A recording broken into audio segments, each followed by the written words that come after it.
No more of this so-called worship. Malachi Chapter 1. This is a message, God's word to Israel through Malachi. God said, I love you. You replied, really? How have you loved us? Look at history. This is God's answer. Look at how differently I have treated you, Jacob, from Esau. I loved Jacob and I hated Esau. I reduced pretentious Esau to a molehill. I turned his whole country into a ghost town. When Edom, or Esau, said, we've been knocked down, but we'll get up and start over, good as new. God of the angel army said, just try it and see how far you get. When I knock you down, you stay down. People will take one look at you and say, land of evil and the God-cursed tribe. Yes, take a look. Then you will see how faithfully I've loved you, and you'll want even more, saying, may God be even greater beyond the borders of Israel. Isn't it true that a son honors his father and a worker his master? So, if I'm your father, where's the honor? If I'm your master, where is the respect? God of the angel armies is calling you on the carpet. You priests despise me. You say, not so. How do we despise you? By your shoddy, sloppy, defiling worship. You ask, what do you mean defiling? What is defiling about it? When you say the altar of God is not important anymore, worship of God is no longer a priority, that is defiling.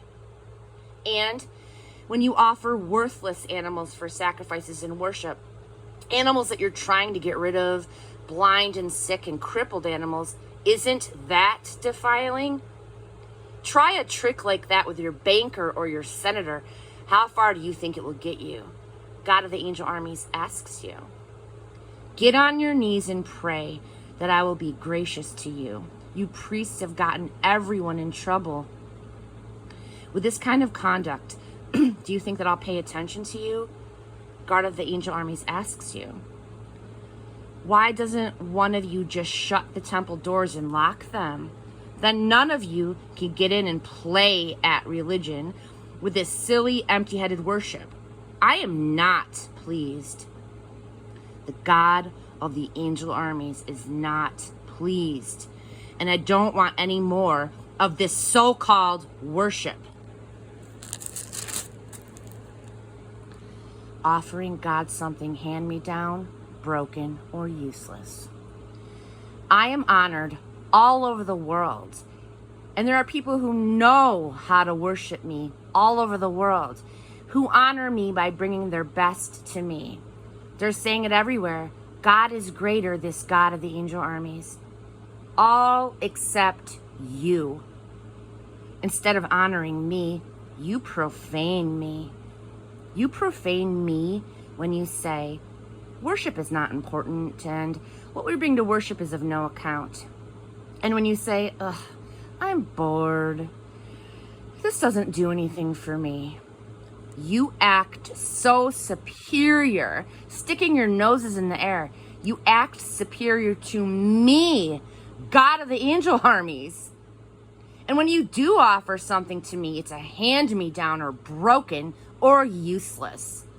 Do you think that I'm going to accept it? This is God speaking to you.